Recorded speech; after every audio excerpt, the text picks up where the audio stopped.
அனைவருக்கும் வணக்கம். சகோதரர் சீமான் அவர்கள் தொடர்ந்து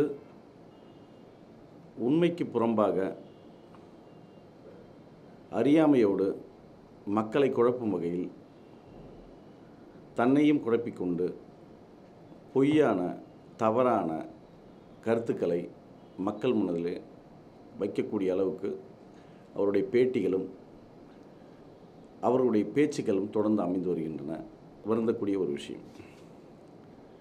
ஒவ்வொரு கட்சிக்கும் ஒரு கொள்கை உண்டு, கோட்பாடு உண்டு, எதிர்கால சிந்தனை லட்சியம் உண்டு.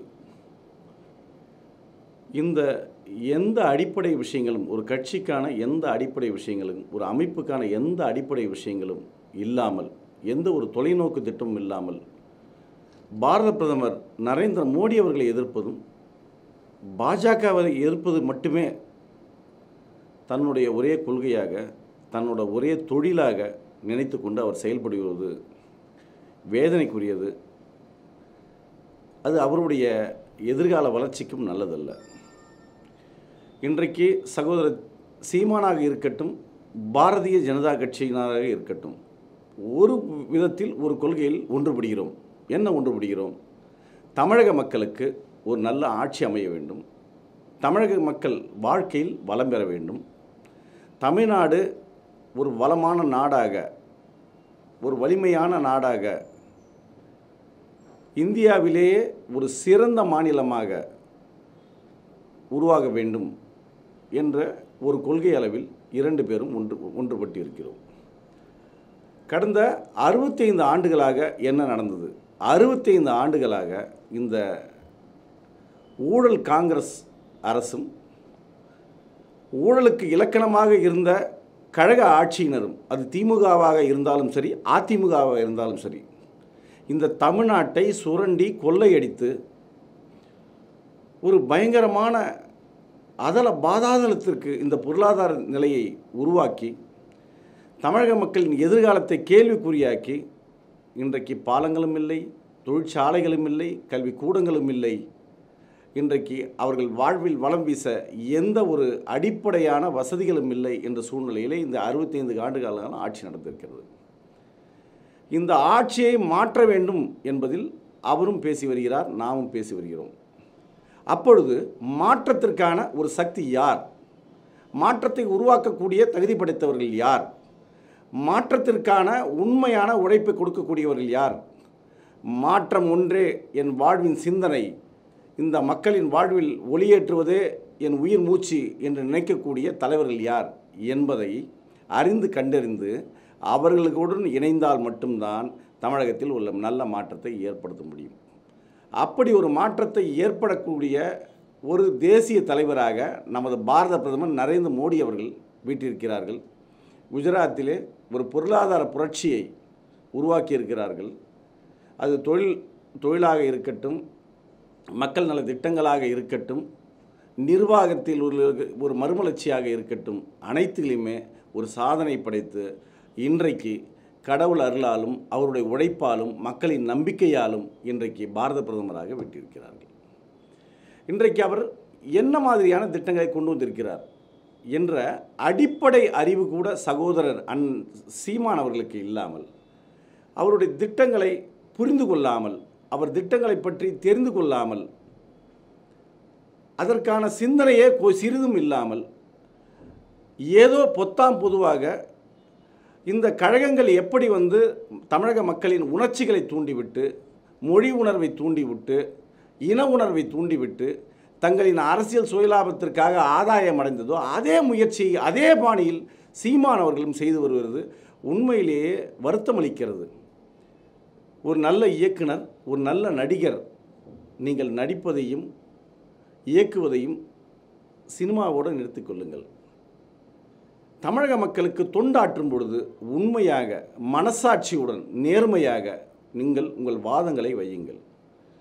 ஏதோ இன உணர்வு, மொழி உணர்வு, உயிர் உரிமை என்றெல்லாம் கூப்பாடு போட்டு மக்களை உங்களால் குழப்ப முடியாது. இன்றைக்கு மக்கள் தெளிவாக இருக்கிறார்கள், இளைஞர்கள் தெளிவாக இருக்கிறார்கள்.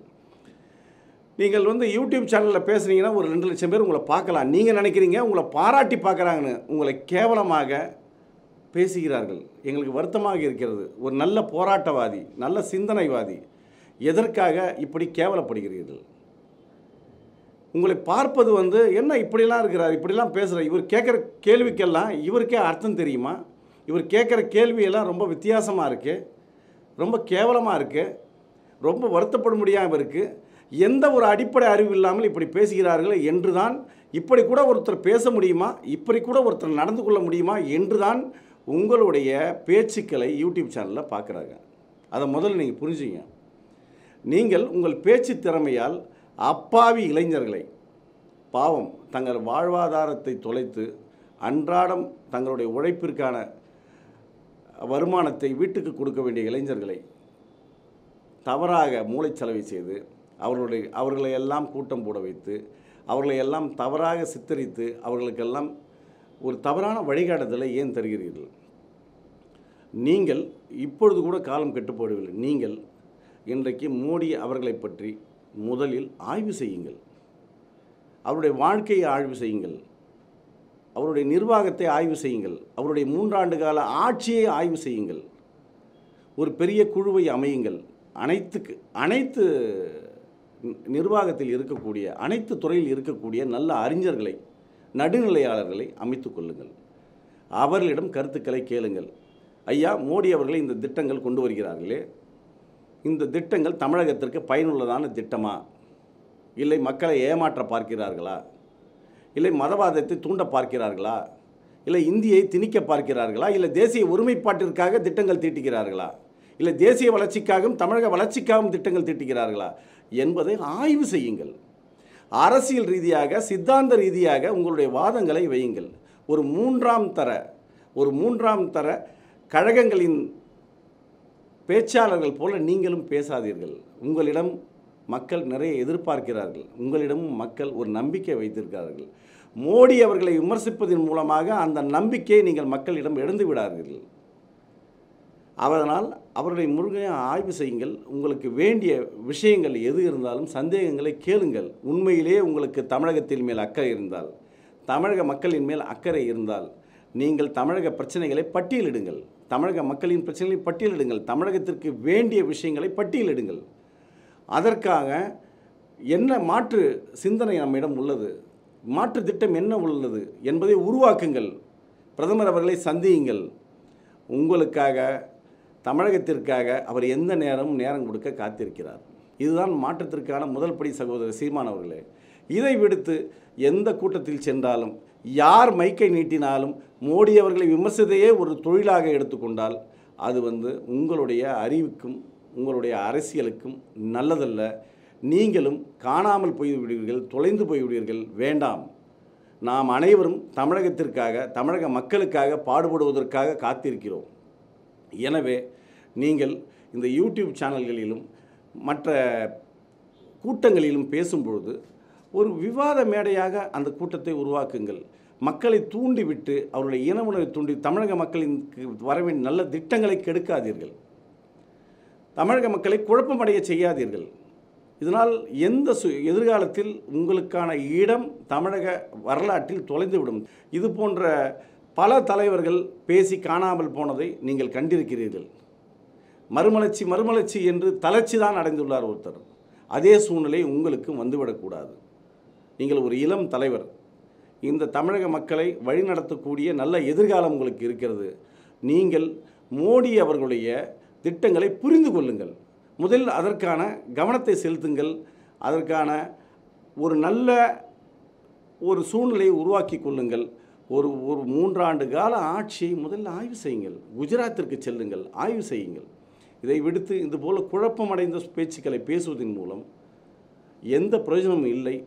தமிழக மக்களுக்கும் எந்த பிரயோஜனம் இல்லை. உங்களை நம்பி இருக்கக்கூடிய உங்களுடைய கட்சி தோழர்களுக்கும் எந்த பிரயோஜனமும் இல்லை. அவர்களையும் ஏமாற்றி, உங்களையும் ஏமாற்றி, தமிழக மக்களையும் தயவு செய்து ஏமாற்றி விடாதீர்கள் சகோதரர் சீமான் அவர்களே. இதை தாமரை டிவி வாயிலாக உங்களை கேட்டுக்கொள்கிறேன். நன்றி.